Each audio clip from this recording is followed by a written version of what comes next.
Just talk about how that came about, your return to South Carolina, that experience. And I imagine for you being an alum, you're someone that you take a lot of pride in South Carolina and your school. And I'm sure that had to be a really, really cool experience for you. Oh man, it was definitely one of the coolest things I've done, and having the opportunity to do it for 7 years. I always say, damn, I did that for almost 10 years. And the reason why it felt like that is because it was so much fun. One, I had my alma mater, going to all the games, traveling around, being around the players was another great deal. And I got to kind of be around them in a different capacity.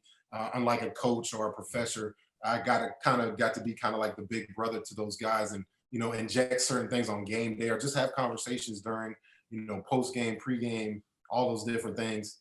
But yeah, doing the radio was really a really fun deal. I got to, like you said, I got to be at Carolina during the height of some of the best years ever. I mean, those 3 straight 11-win years, Spurrier, seeing the differences between Spurrier and Coach Holtz, but 2 Hall of Fame guys, but doing it 2 totally different ways.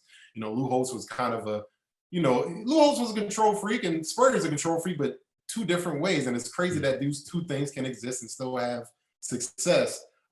Just really, really fortunate to do that. And again, just serendipitous luck. I think Terry Cousins was leaving, getting ready to vacate the sideline deal. And Coach Fry and those guys were like, yo, I think the radio sideline deal is coming up. You might want to check it out. Again, Coach Fry was kind of like his family was kind of like my second family here at Carolina. Spent many years and many of their dollars over at their house, and they always took care of me and fed me. So for them to, kind of share that knowledge, and because I was out there retired in Arizona at the time, kind of trying to figure out what my next deal was going to do. I just got finished playing in the UFL with Nashawn Goddard, and I was on what was the guy, Jay Gruden's team before he got into the NFL and made all that money.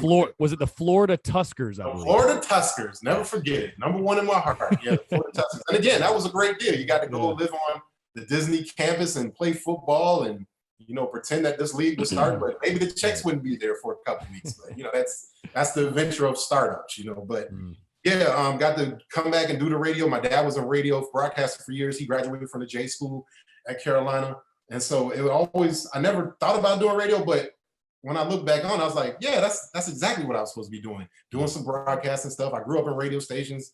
I always did live remotes with my dad growing up. So this wasn't something that wasn't foreign to me. And I love football. And I always tell people that was probably one of the luckiest things for me, because I could have had a job of use my NFL influence to maybe go be the sideline guy for North Carolina or, maybe somewhere out here in Texas, but I wouldn't have cared as much doing it for my alma mater. So that allowed me, again, with that Lou Holtz deal, trust, care, commitment, Liz McMillan, all those folks at IMG trusted me to, have the freedom to create a lot of stuff, go out there, join the all-star team that was already in place. Because again, they didn't really need me. Tommy and those guys were already running on their own. So just very, very fortunate enough to be a part of that fabric. And, people still to this day ask me, man, when you coming back? And I'm like, man, I don't think I'd come back. I got a 16-year-old boss, man. She's like, where the hell you at? What you doing? I don't care about this. Okay, you got a football game? Let me come to every football game. And, after about 5 minutes, kids are ready to go home. So I was like, no, that's not how it works. That's not how this works. You got to stay through the whole game, double overtime or not.